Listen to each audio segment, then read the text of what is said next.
Armsad sõbrad, mul on teile häid uudiseid. Nimelt eeloleval pühapäeval, 10. mail, emadepäeval, on meil lubatud kogudusena taas koguneda, et jumalateenistusi pidada. Me oleme seda oodanud, me oleme selle pärast palvetanud. Viirus on taganemas nii palju, et avalikud teenistused on jälle lubatud tänu Jumalale. Muidugi, me jätkame ka videoülekannetega nagu seni olnud ja tervitan siinkohal südamest kõiki teid, kes te meid kaugemalt vaatate. Olen saanud tagasisidet, et neid on omajagu.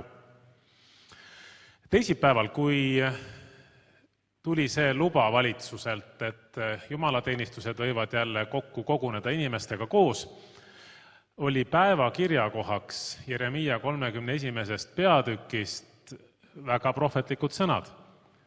Mina ehitan sind jälle, sa istutad jälle viinapuu aedu ja saad neid kasutada.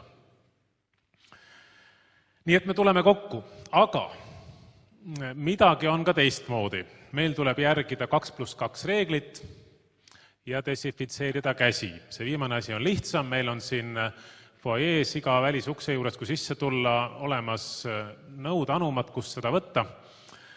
Aga hoida 2 meetrit vahet, seda me oleme muidugi ka 2 kuud juba õppinud. Nüüd tuleb seda ka jumalateenistusel pidada. Istuda siin saalis niiviisi, et me oleme umbes 2-meetriste vahedega. Muidugi perekonnad võivad tihedalt koos istuda, selle kohta piirang ei käi, aga sellest johtuvalt on mul teile kõigile hea sõnum. Meil praktiliselt kõigil saavad olema uued istumiskohad. Midagi sellist eelmaitse või praktika sellele, et kord taevas saavad olema uued eluasemed, ka kõik on uus. Nii et kui me tuleme sel pühapäeval kokku, ole valmis selleks, et tuleb istuda mujale. Kuidas me seda praktiliselt saavutame? Me tõstame pingid natuke hõredamaks ja ühte pinki saab istuda 3 inimest ja järgmisse pinki 2 inimest. Ja siis jälle 3 ja siis 2. See 3 ja 2 on selles mõttes tinglik, et kui on abielupaar, ühe pere inimesed, siis saab muidugi istuda rohkem kui 1 inimene kõrvuti. Selleks, et kõik sujuvalt laabuks, saavad pühapäeval olema abistajad, kes aitavad meile kohti näidata ja nende sõna tuleb kuulata. Aga muidugi, küll me saame hakkama. Lapsed jooksevad natuke ringi, kõik see on omal kohal. Võib tulla ka näomaskiga, otsest käsku selle jaoks ei ole, aga kui sa tahad, siis saab tulla näomaskiga. Kui sa tahaksid näomaski kanda, aga sul ei ole seda käepärast, meil on ka kirikus varu olemas, saad seda koha pealt küsida. Ma usun, et need väikesed piirangud ei takista meie rõõmu ja igatsust olla taas nähtavas osaduses. On emadepäeva jumalateenistus, on jutlus, on muusikat, kõik nagu jumalateenistuses on. Ma usun, et päris paljudel on jagada ka tunnistusi sellest peaaegu 2 kuust, mis me ei ole saanud kokku tulla. Ja plaan on selline, et pärast jumalateenistuse lõppu, pärast otseülekande lõppu, on vabade tunnistuste aeg, nii nagu meil tavaliselt on pärast Eeva murdmist. Miks mitte otse-eetris seda teha? Ma olen paari inimese käest saanud tagasisidet, et küsinud tunnistust, sest ma tean, et neil on jagada ja nad on öelnud, et no päris kogu maailmale ma ei söanda öelda, aga on mida rääkida. Nii et teeme sellist vaba mikrofoni pärast jumalateenistuse otseülekande lõppu. Kui sul on midagi jagada, pane see lühidalt valmis. Üks küsimus muidugi on veel, kas me mahume kõik siia ära. Ja õige vastus on, et ega täpselt ei tea. Aga vajadusel me saame osad istuda kõrvalsaali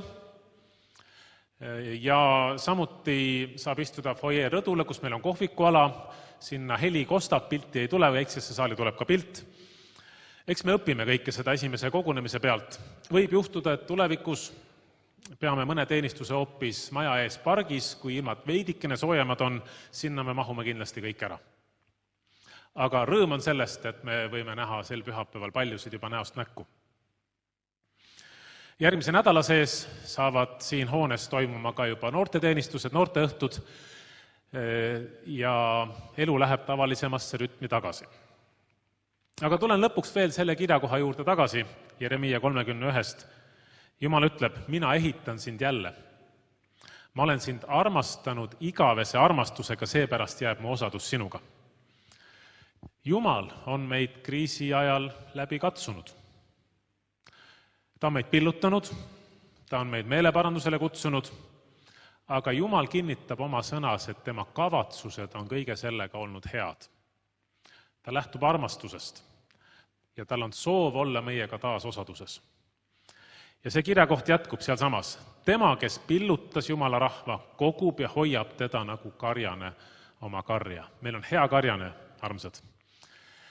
Ta on meiega ka siis, kui me oleme olnud eraldatud, aga tal on oma eritõotused selleks, kui me saame kokku tulla. Olge väga hoitud, hoiame pilgu üleval ja saame jälle kokku.